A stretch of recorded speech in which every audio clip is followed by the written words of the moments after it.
En el nombre del Padre, del Hijo y del Espíritu Santo. Amén. Iniciamos este encuentro de oración con Dios, confesando nuestras culpas y diciendo: Omnipotente y misericordiosísimo Padre, hemos errado y nos hemos extraviado de tus caminos como ovejas perdidas. Hemos seguido demasiado los designios y deseos de nuestro propio corazón y hemos faltado a tus santas leyes. Hemos dejado de hacer lo que debíamos haber hecho y hemos hecho lo que no deberíamos de hacer. Y en nosotros no hay salud. Mas tú, oh Señor, compadécete de nosotros, miserables pecadores. Libra, oh Dios, a los que confiesan sus culpas y restaura a los que se arrepienten según tus propias y tus promesas declaradas al género humano en Jesucristo nuestro Señor. Y concédenos, oh Padre misericordiosísimo, por tu amor, que de aquí en adelante vivamos una vida sobria, santa y justa, para la gloria de tu santo nombre. Amén. Dios Todopoderoso, Padre de nuestro Señor Jesucristo, que no desea la muerte del pecador, sino que se convierta de sus maldades y viva, ha dado poder a sus ministros para declarar y pronunciar al pueblo arrepentido la absolución y remisión de sus pecados. Él perdona y absuelve a todos los que verdaderamente se arrepienten y sinceramente creen en su santo evangelio. Por tanto, roguémosle que nos concedan un verdadero arrepentimiento y su Espíritu Santo more en nosotros a fin de que las obras que hasta el presente hacemos le sean agradables y que nuestra vida de aquí en adelante sea pura y santa, para que al fin obtengamos la bienaventuranza eterna por Jesucristo nuestro Señor. Yo les bendigo en el nombre del Padre, del Hijo y del Espíritu Santo. Amén. Bueno, traíamos una temática el día de ayer bien interesante. Desde antier estamos hablando entonces de un mensaje muy específico que refleja la preocupación pastoral de Pablo en su tiempo, concretamente a la iglesia de Corinto. Decíamos que Corinto era un puerto comercial en Asia Menor, donde confluían muchas culturas y por ende habían personas de todo tipo de, de, de orígenes y de todo tipo de formas de ver a Dios, de practicar la moral, la ética y todo lo que conlleva una ciudad cosmopolita, perdón. Así que escogí unos pocos versículos para hablar acerca de la necesidad de ser cambiados, de ser transformados, de dejar todo atrás. Pero recibí algunas críticas, algunas casi que desafíos, donde me decían: es que usted es muy selectivo, usted solamente toma 2, 3 versículos, que es lo que le conviene, y el resto de lo que es el grueso del mensaje de Pablo, lo denso, no lo quiere tocar, porque ustedes son una iglesia de homosexuales. Así que ayer tuve un espacio importante para aclarar qué es la iglesia episcopal anglicana, que son los que ordenan homosexuales y son los que ordenan mujeres y tienen una alta, una postura, perdón, muy marcada para propiciar la adopción de niños por parejas del mismo sexo y todo ese tipo de cosas. Cuando ellos hicieron eso, hasta ese momento la iglesia era una sola, la iglesia episcopal. Pero a partir de ese instante, la mayoría de los obispos en todo el mundo, obispos ya de edad, dijeron: no podemos tolerar esto ya no más. Y se reunieron en la ciudad de San Luis, en Estados Unidos, y dijeron: hasta aquí llegamos nosotros, nos vamos a separar de la comunión anglicana porque no estamos de acuerdo con esto. Consideramos que se está violando cualquier cantidad de dogmas, principios de fe apostólica y bueno, para no entrar en más detalles. Se genera entonces en esta reunión un documento llamado el Documento de San Luis, donde nace el movimiento continuante anglicano. Y el movimiento continuante anglicano no es otro que la conservación de la iglesia desde el siglo I hasta el siglo XV, antes de la Reforma. toda esa práctica de la Iglesia somos nosotros, más concretamente en lo establecido en los 4 primeros concilios de la Iglesia. Bueno, llega la Reforma con toda la razón. Los reformadores dicen, no podemos continuar eh, permitiendo que la Iglesia se siga deteriorando de esta manera. Todo para nadie es oculto los vejámenes y los errores graves en los que había incurrido la Iglesia de Roma en aquella época, y ellos propusieron reformar la Iglesia. No propusieron formar el caos que se armó después. No estaba en la mente de los reformadores. Desafortunadamente, como hemos dicho en estos últimos días, el orgullo, la prepotencia, la ambición de poder y de ser Dios en la tierra, radicalizó la postura de los líderes de la Iglesia. Ellos emitieron una respuesta a esta propuesta de reforma que la condensaron en el Concilio de Trento. El Concilio de Trento es conocido como el Concilio de la Contrarreforma. No hubo manera de conciliar las dos posturas, entonces la Iglesia queda irremediablemente dividida, y aquella idea inicial de reformar la Iglesia quedó en la Iglesia luterana, en las primeras iglesias históricas que se fueron dando. A partir de allí hubo unas lecturas muy liberales de estas propuestas de reforma, y se fueron acentuando ideas de pensamiento en algunos puntos específicos. Una de las cosas que propuso la reforma en su momento fue la sola escritura. La sola escritura entendida en el sentido de que para la Iglesia, lo único, permítanme un segundo que esto es importante para mí, un momentico, por favor.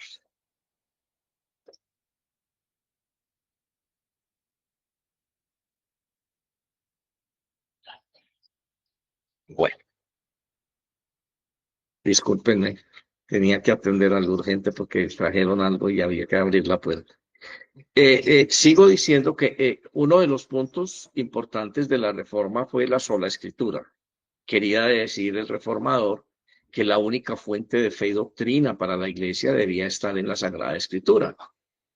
De alguna manera esto fue cambiando de forma de verlo después de estas tesis de reforma, y empezó a hacer carrera dentro de no de los reformadores, pero de los que leían los reformadores, la literalidad. Es decir, lo que está aquí escrito es lo que yo creo. Pero resulta que olvidaron que todo texto sin contexto es un pretexto. O sea, la Sagrada Escritura es la revelación divina, pero necesita una forma específica de ser leída.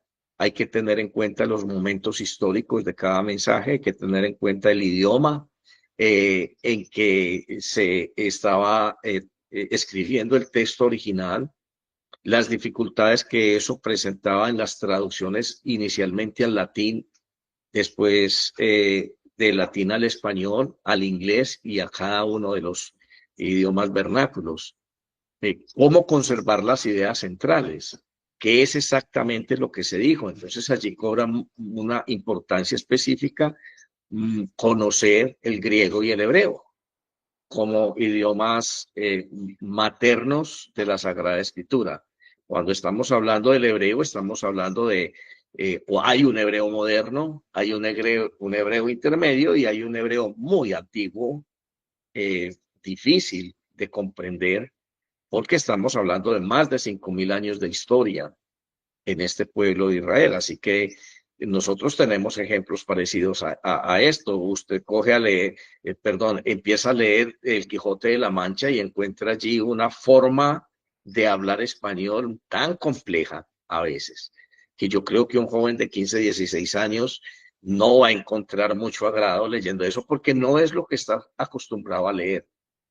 Así que así mismo sucedía en el hebreo y así mismo sucedió en el griego. Así que no era tan sencillo decir, aquí dice y así, y de ahí me pegué.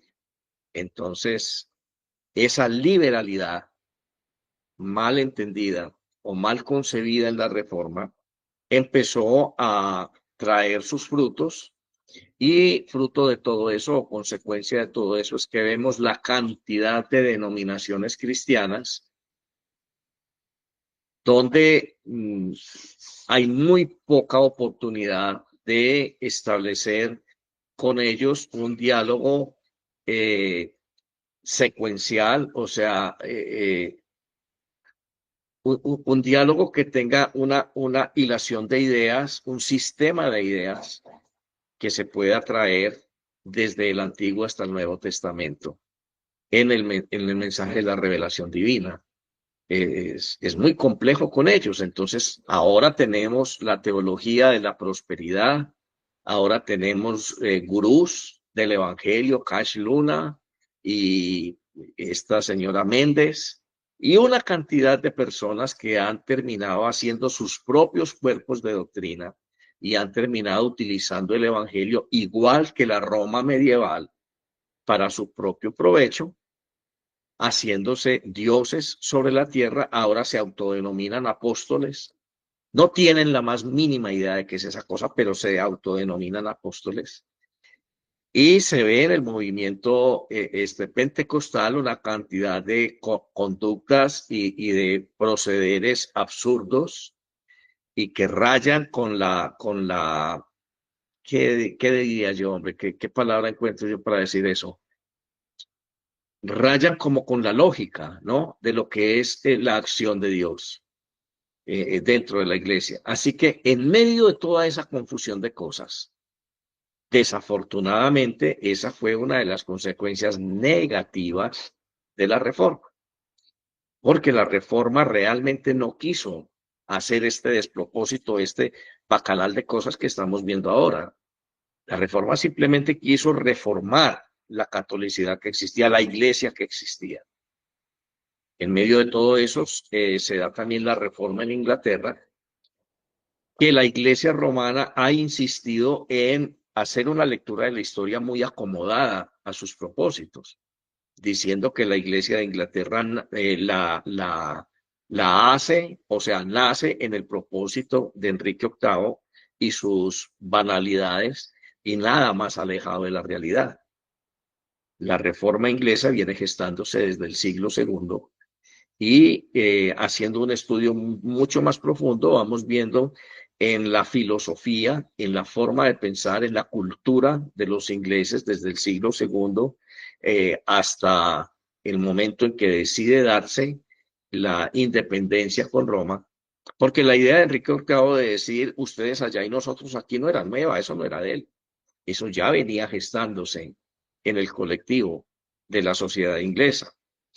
Así que él lo único que hace es aprovechar el momento histórico, el cuartico de hora y el poder que tenía para llevarlo a cabo, sin una forma, sin haber tenido en cuenta una metodología específica, sin haber preparado las condiciones sociales para este cambio, sin haber sido este cambio algo meditado.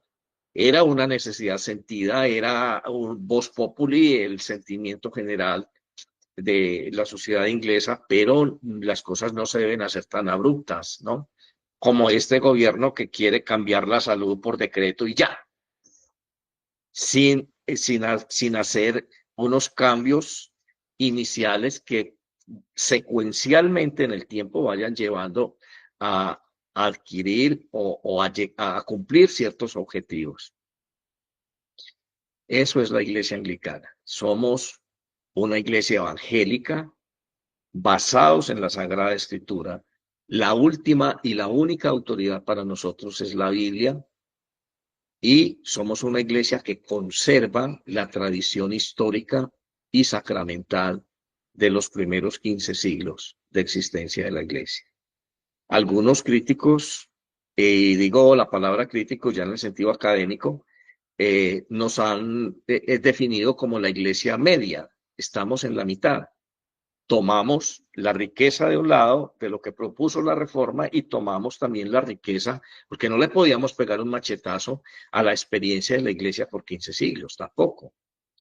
Allí había una riqueza, allí había una propuesta espiritual, allí había una acción manifiesta del Espíritu Santo que no podemos desatender.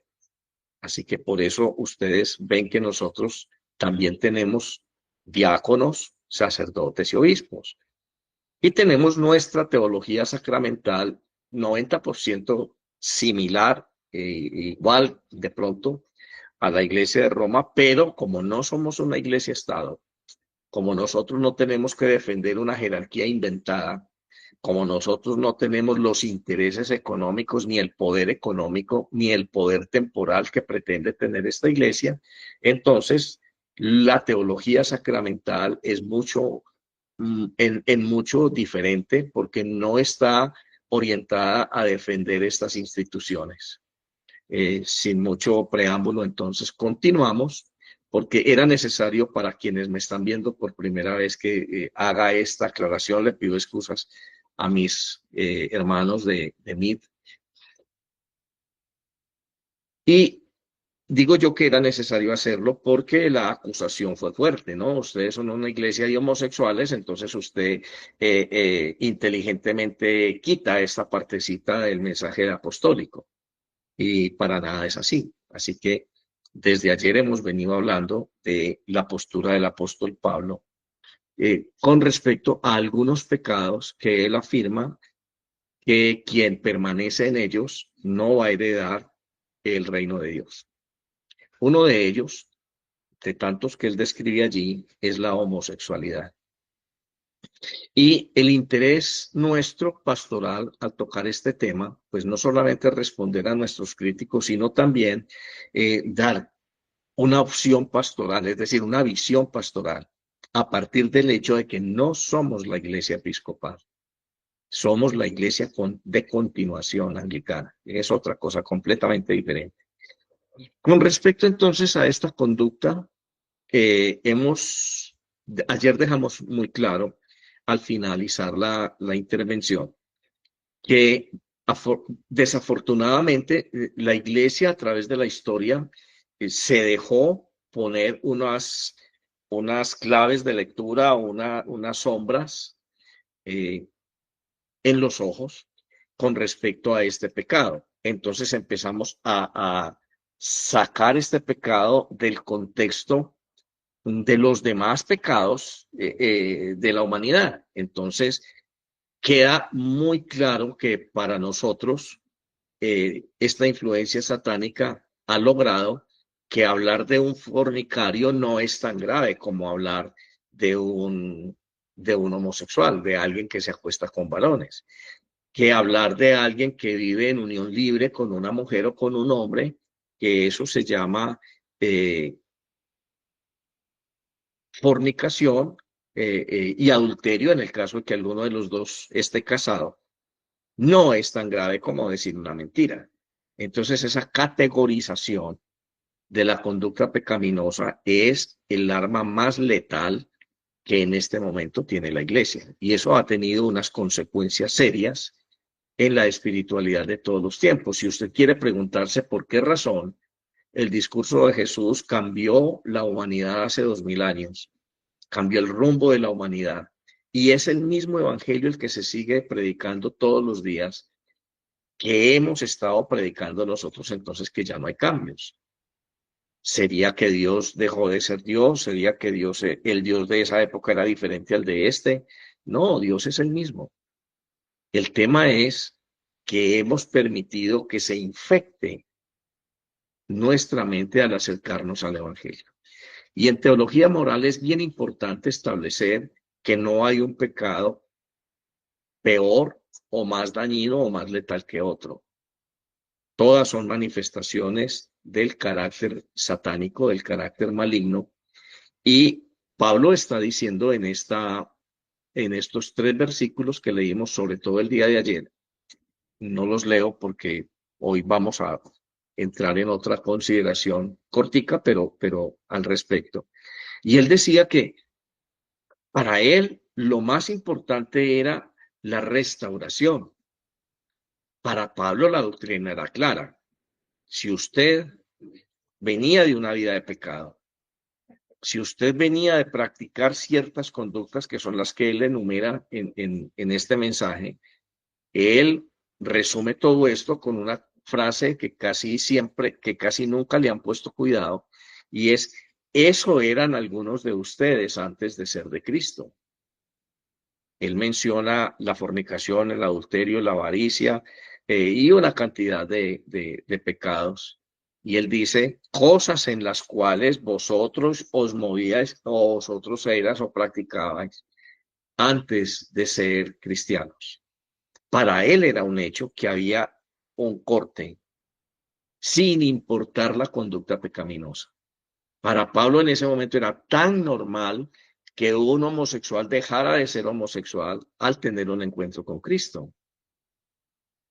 Como igualmente era tan normal que un fornicario, que un adúltero y cualquier otra persona, cualquier persona que viviera en pecado, al encontrarse con Cristo Jesús cambia. Y hay una obra de transformación. Pero hoy en el colectivo, en el pensamiento general de la iglesia, se ha categorizado esto. Entonces, es muy común encontrar en las comunidades eclesiales decir: ay, no, es que estos son homosexuales. Dios hará la obra algún día. Dios le dará entendimiento. Dios hará esto, Dios hará aquello. Y no hay una postura firme al respecto. Decía yo ayer una alegoría muy particular, me nació en ese momentico. ¿Qué tal que han convertido las iglesias en show, en espectáculos?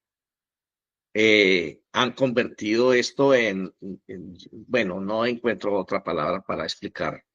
Los grupos de alabanza se convirtieron en otra cosa completamente diferente a lo que debería ser la alabanza de un pueblo arrepentido. Convertimos el evangelio en un show, pero bueno, ok. Usted va a entrar el domingo a las 10 de la mañana a este servicio a las 9. Y lo que Pablo está diciendo es que tenemos que tener una conducta renovada y cambiada para testimonio y respeto de la fe de mis hermanos. O sea, yo no puedo llegar a enrostrarles mi homosexualidad al resto de la comunidad de los santos porque sí, porque eso soy yo y porque así me tienen que aceptar en el pensamiento moderno de la inclusión y del modernismo en el que estamos viviendo, el progresismo mal llamado progresismo. Si es una prostituta, no puede llegar a imponer su conducta simplemente porque sí y a exigir respeto. No, entendamos, somos el pueblo de Dios, somos una nación santa, somos parte del reinado de Dios. En el reino de los cielos hay un rey y el rey se llama Cristo Jesús. Y ese rey es la única autoridad moral, la única autoridad ética y la única palabra 100% confiable de verdad. Es la fuente de la justicia. Así que cuando yo entro al reino de Dios, tengo que despojarme de mi concepto propio de justicia, de mi concepto de pecado, de esos pecados que tienen niveles. Tengo que despojarme de mi concepto de la ética, de mi concepto de la moral, porque me estoy muriendo, literalmente. Yo muero a la carne y nazco en el espíritu. Ese es el sentido profundo del bautismo. Nacer de nuevo. Y eso en la doctrina paulina y apostólica es fundamental. La iglesia dejó esta concepción aparte y ha venido humanizando el mensaje del evangelio. Lo han venido manipulando de una manera tan grotesca que no quiero expresar otras cosas al respecto. Pero este es un llamado a volver los ojos, si somos una iglesia apostólica, al mensaje apostólico, a la mentalidad del apóstol. Para él no revestía ningún problema un cambio Cualquiera que sea el pecado que usted venía cometiendo, cualquiera que haya sido, Cristo Jesús te puede cambiar, te puede renovar. Cristo Jesús te puede hacer una nueva persona. Él lo hace. Bueno, lo único que necesitamos es que ese mensaje de la cruz de Cristo, esa propuesta del Evangelio, quede bien clara para ti. Que tú cuando aceptes a Jesús en tu corazón realmente estés deseoso, estés anhelando un cambio de vida. Que el pecado te haya golpeado tan duro, que esa experiencia de una vida de pecado te haya esclavizado de tal manera que desde el fondo de tu corazón, cuando tú encuentras el mensaje liberador de Cristo, tú digas, amén, hasta aquí fue. Y produzca eso tal alegría en tu corazón que es indescriptible. Así que el cambio se hace por amor. El cambio no es un proceso de la intelectualidad, ni es un proceso de magia, ni es un proceso de la lógica humana, como lo han querido poner nuestros teólogos contemporáneos. No, el cambio es simplemente la consecuencia del amor, de haberme encontrado con el amor de Cristo, de amarme a mí mismo, de decir, no quiero seguir viviendo bajo la conducta o bajo el yugo del pecado. Basta ya de una vida miserable. Ahora quiero empezar a vivir una vida plena. Y queda claro para mí que yo me muero a este mundo. Ya no soy de este mundo. Jesús oraba al Padre en el capítulo 17 de Juan y decía, Padre, yo no oro para que los quites del mundo, pero sí para que los guardes del mundo. Ya no somos de este mundo. Pertenecemos al reino de los cielos y por tanto somos un linaje santo. Somos un linaje santo. Y eso es lo que la iglesia hoy tiene que comprender. Y no es parte de un linaje santo estar hablando los unos de los otros. Estar como este sacerdote Toro, reduciendo el evangelio simplemente a cuestiones doctrinales. Y nosotros tenemos la verdad y ustedes evangélicos no. ¡Ja, ja, ja, ja! Eso es absurdo, por Dios. Hay cosas más de fondo de que hablar. Qué pesar que una persona haya tenido que invertir más de 10 años en su formación teológica y filosófica para terminar haciendo tremendo espectáculo. La salvación de las almas es una cosa muy diferente. Tenemos que abordarla con seriedad.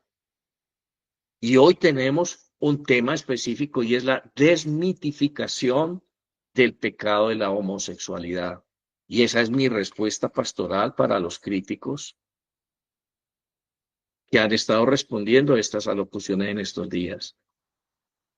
Para poder desmitificar este pecado, entonces tenemos que empezar por estas bases que acabo de dar.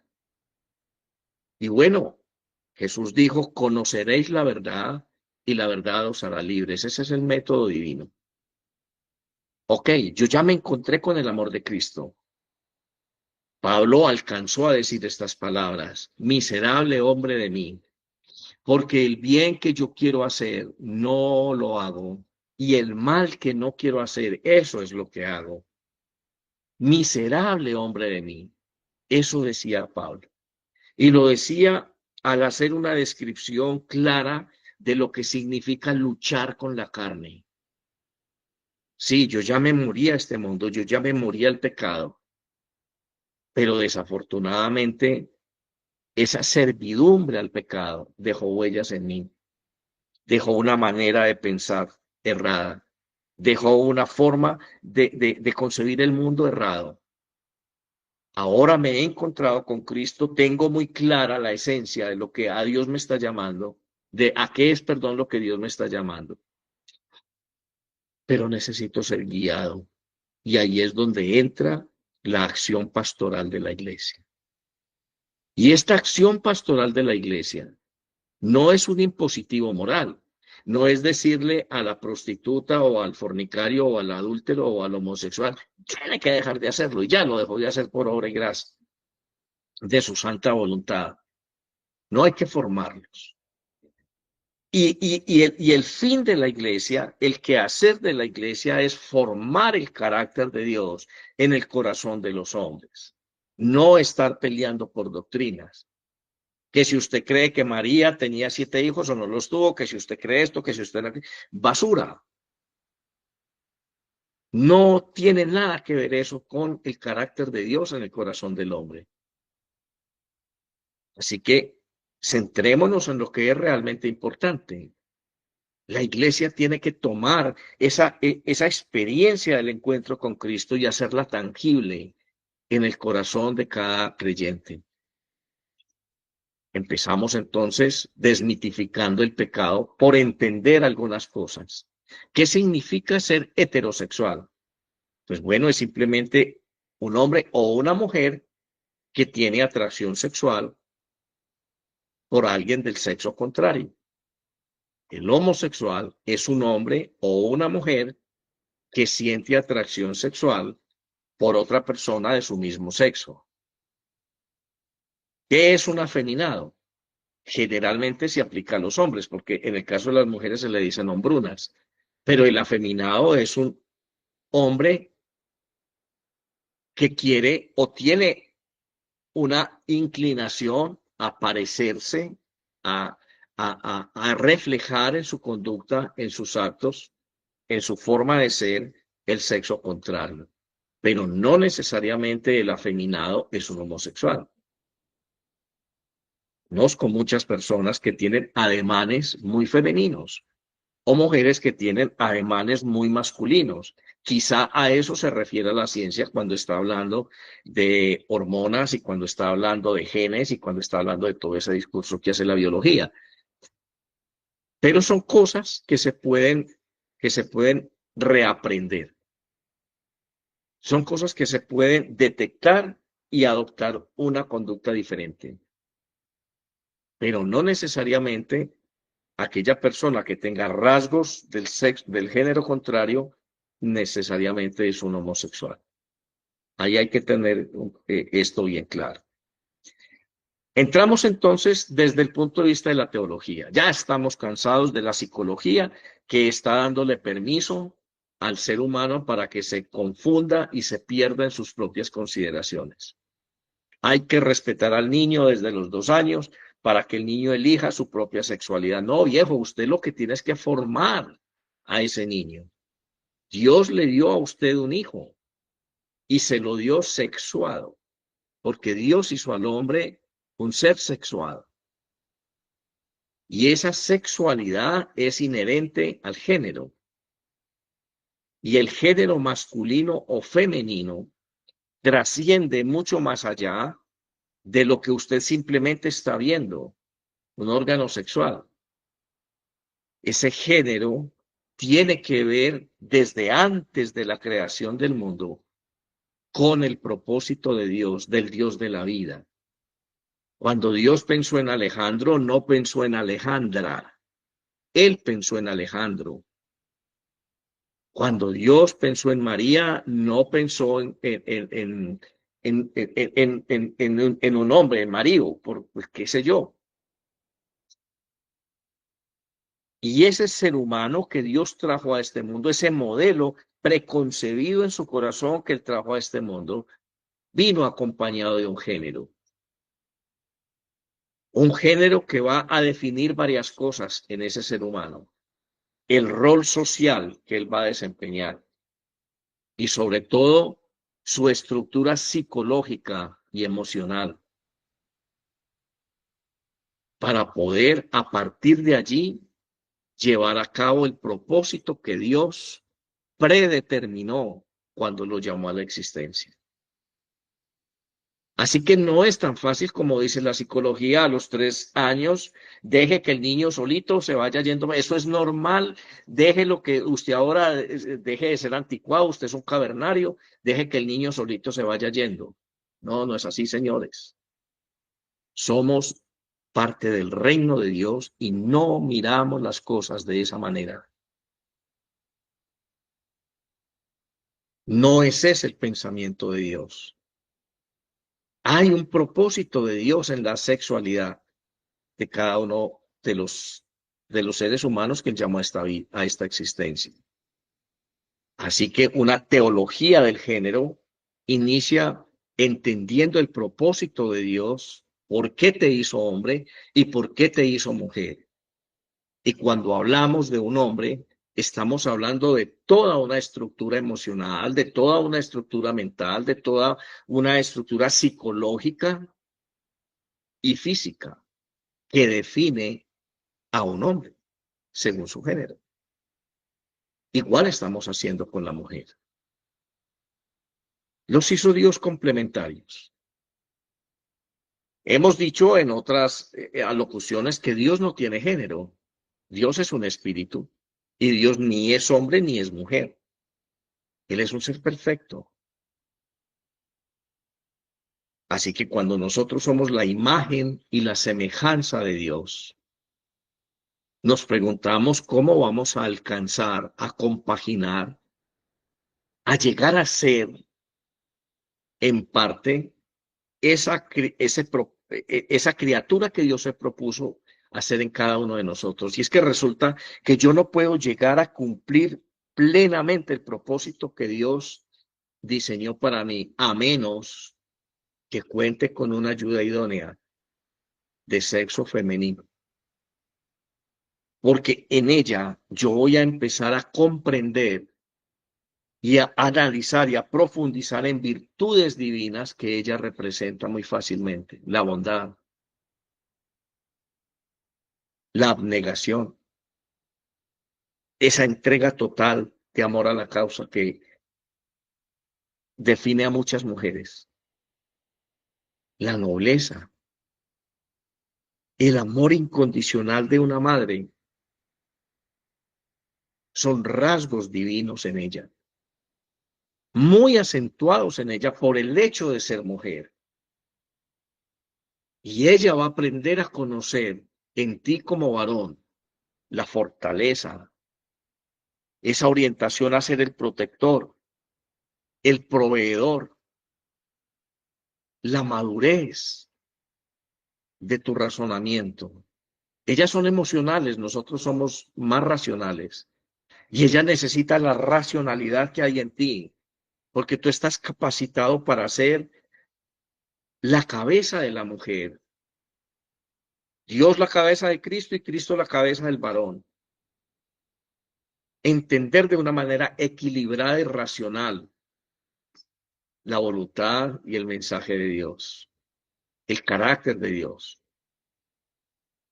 Y entonces yo me perfecciono en la mujer y la mujer se perfecciona en el hombre.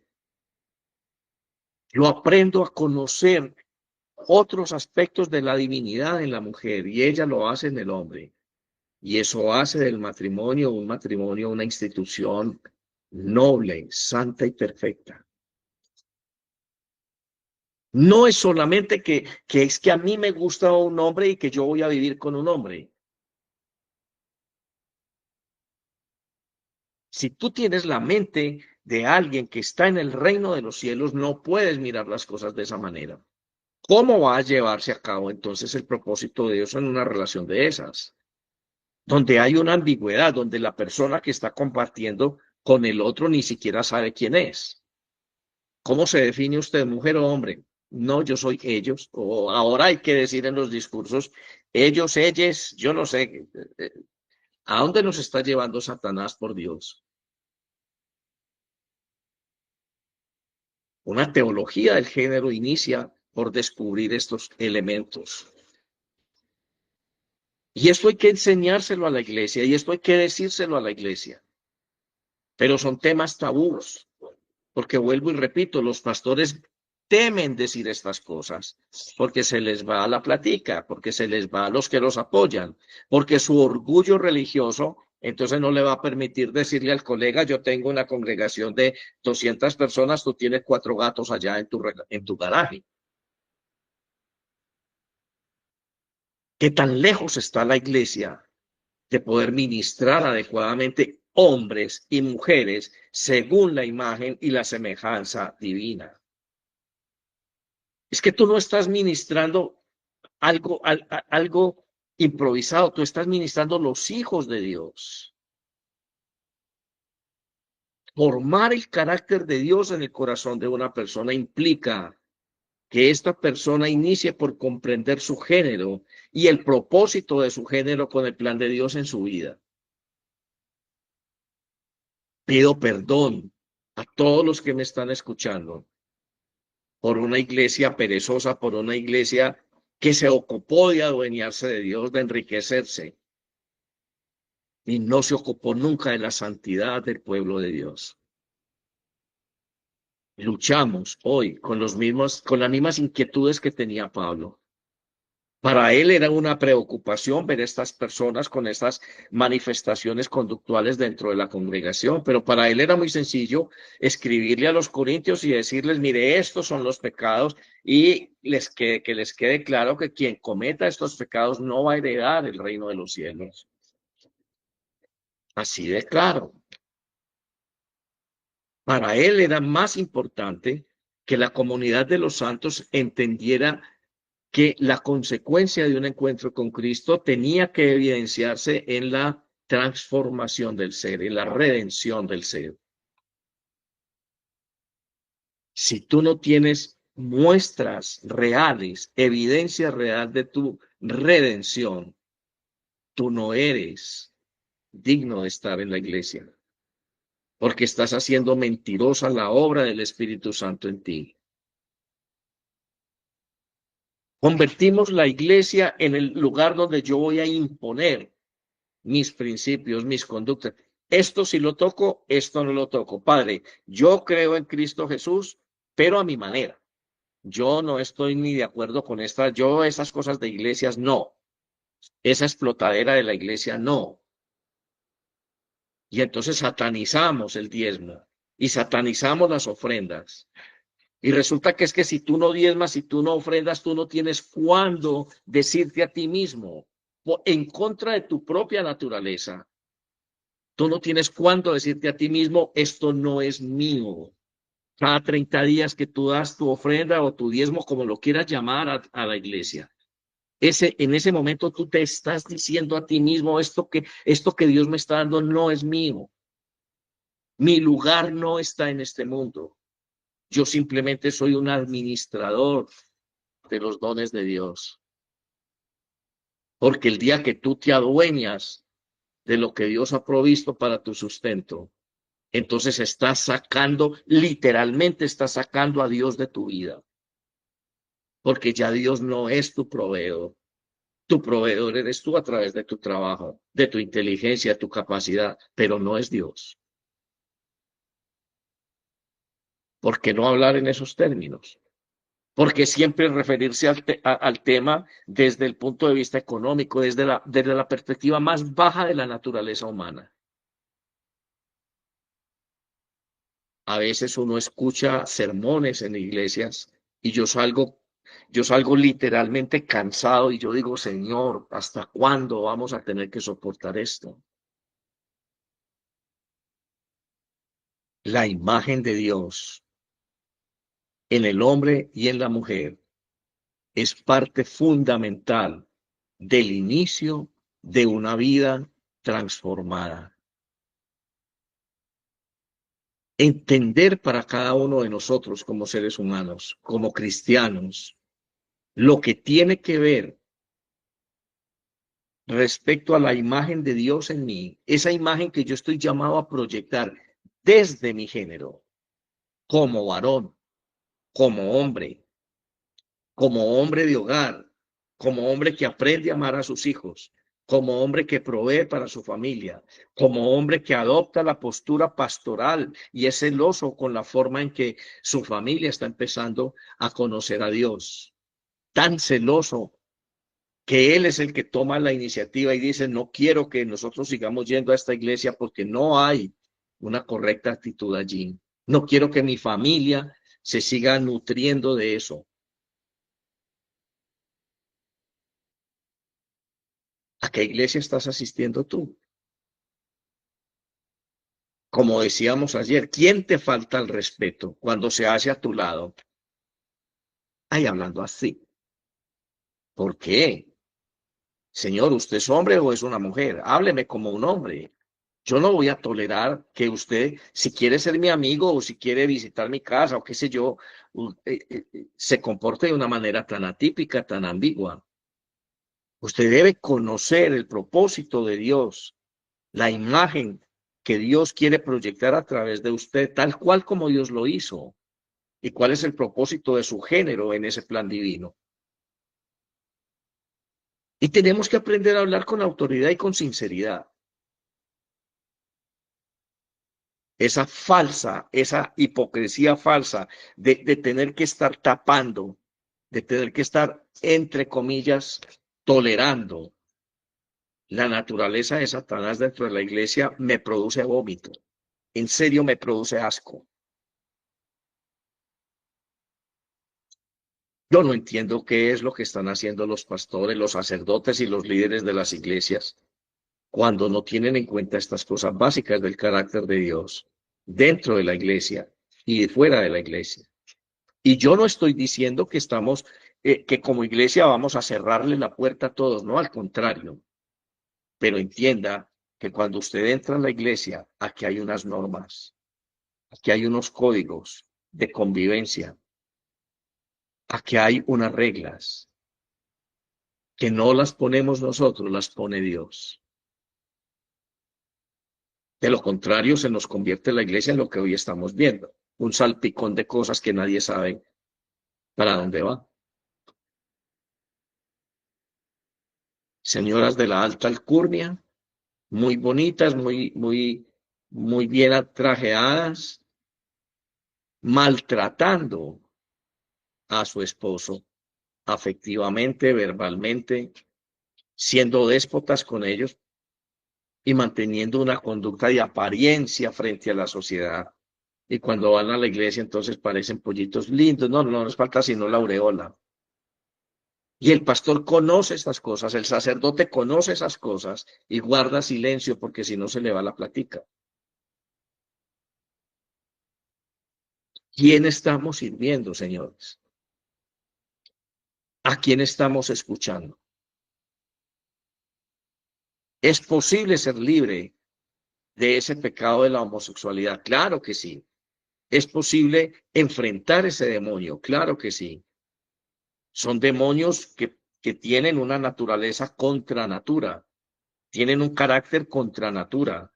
Hay demonios de diferentes naturalezas, pero este tipo de demonios se especializan en cambiar el orden natural que Dios estableció en la creación. A través de la persuasión y de la mentira, convencen a un hombre que es mujer y a una mujer que es hombre.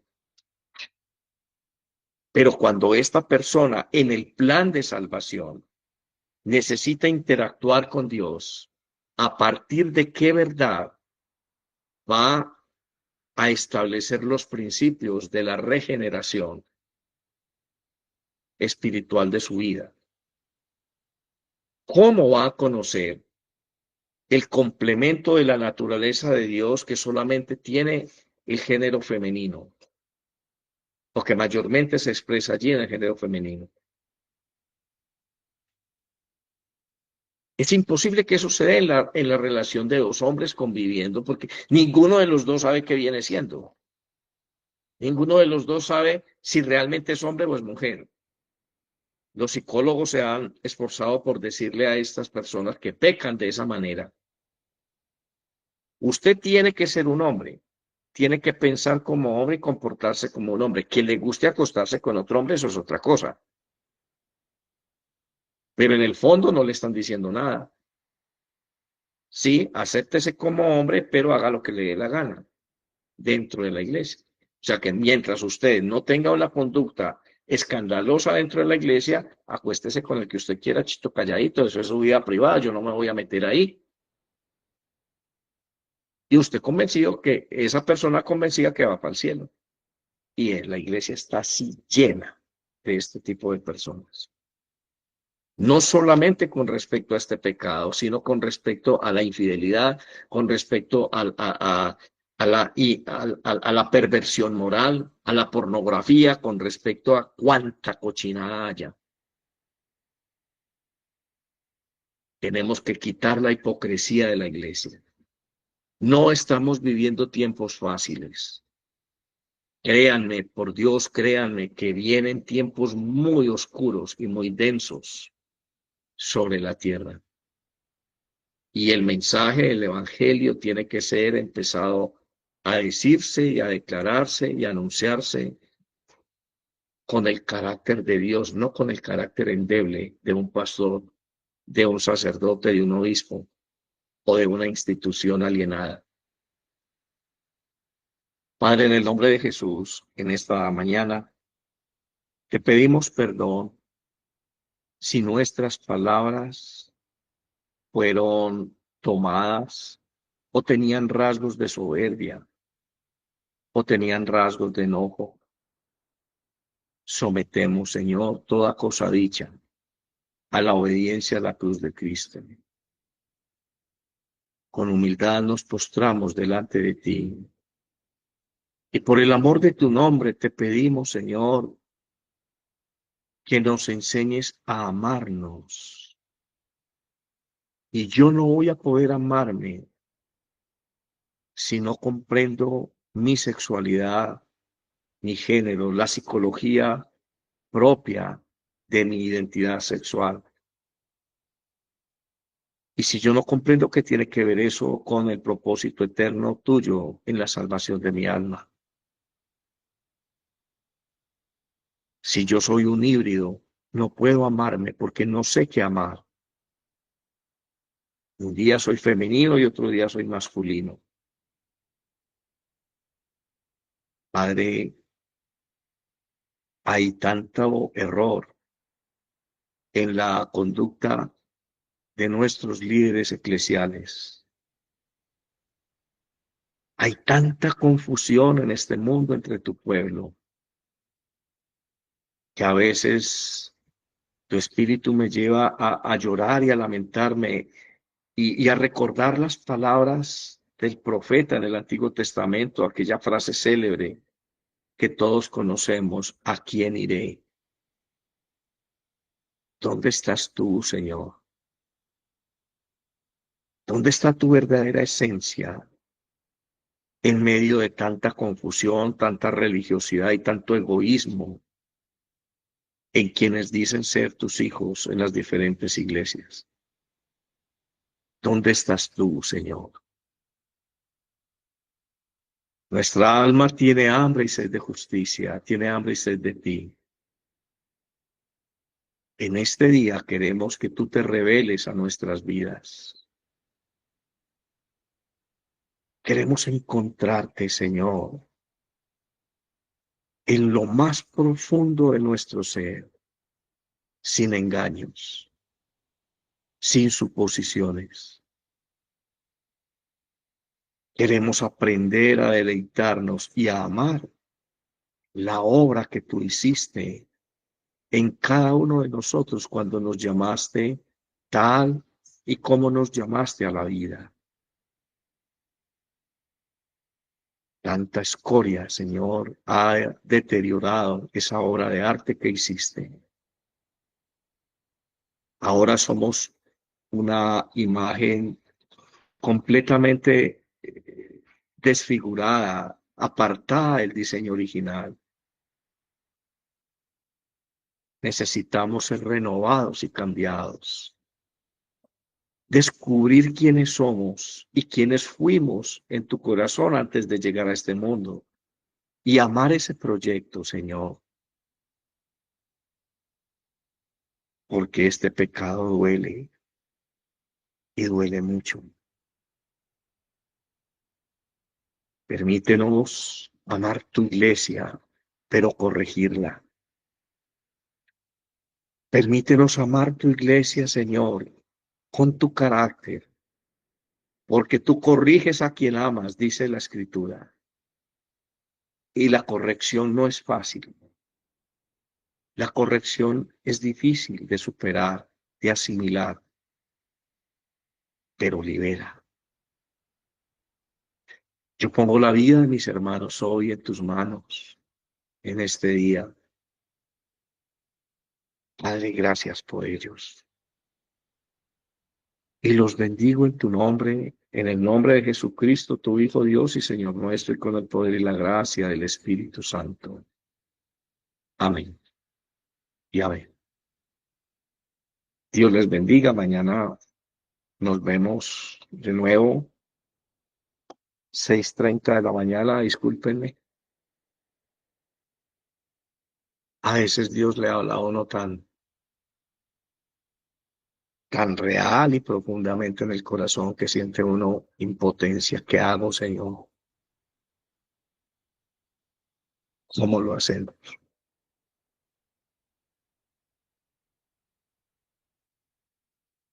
Dios les bendiga. Feliz día para todos, que estén muy bien. Amén, Padre. Padre.